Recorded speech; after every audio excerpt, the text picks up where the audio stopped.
একটি সেতুর অভাবে ঝুঁকি নিয়ে 7 বছর ধরে খাল পারাপার হচ্ছেন মানিকগঞ্জের সদর উপজেলার 10 গ্রামের মানুষ। পারাপারে ভরসা বাঁশের সাঁকো বা নৌকা, এতে প্রায়ই ঘটছে দুর্ঘটনা। মানিকগঞ্জ প্রতিনিধি ওয়াজেদ আলমের পাঠানো তথ্য ছবি নিয়ে ডেস্ক রিপোর্ট।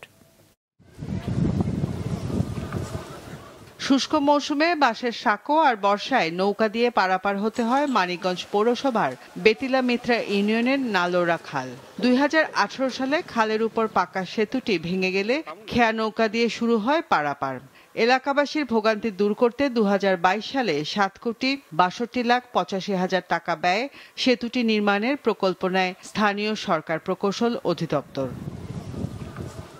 সেতুটি নির্মাণের দায়িত্ব পায় কামারজানি ট্রেডার্স নামে একটি প্রতিষ্ঠান। চুক্তি অনুযায়ী 2023 সালে সেতুটি নির্মাণ কাজ শেষ করার কথা থাকলেও গড়িমসির কারণে এখন পর্যন্ত শেষ হয়েছে মাত্র 60% কাজ। এতে চরম ভোগান্তি পোহাচ্ছেন ইউনিয়নের 10 গ্রামের মানুষ। এখন যে অবস্থা, আমাকে চলা ফিরে খুবই কষ্ট। যখন বর্ষা আসবো তখন যে মানুষের কি অবস্থা, এই মানুষের অবস্থায় আমরা একেবারে চোখের জল আসে। আমরা যাতায়াত করা পারি না, আমরা ফসল আদি আনতে পারি না, এবং মাঝে মাঝে হুন্ডা অ্যাক্সিডেন্ট হয়, মানুষের ওই যে পেরাক পার মধ্যে গাইতে পারে।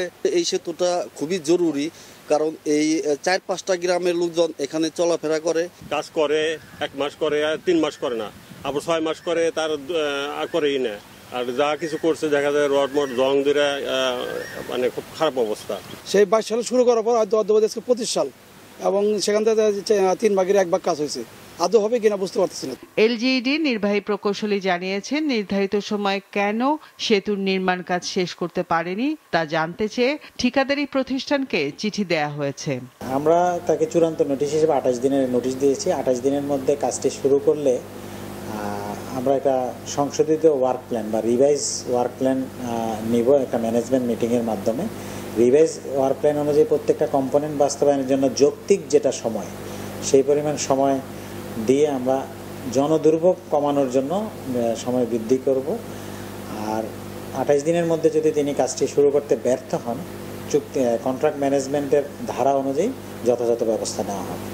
জনদুর্ভোগ কমাতে দ্রুত নালোরা খালের উপর সেতু নির্মাণ কাজ শেষ করা হোক, এমনটাই দাবি ভুক্তভোগীদের। মাছরাঙা নিউজ ডেস্ক।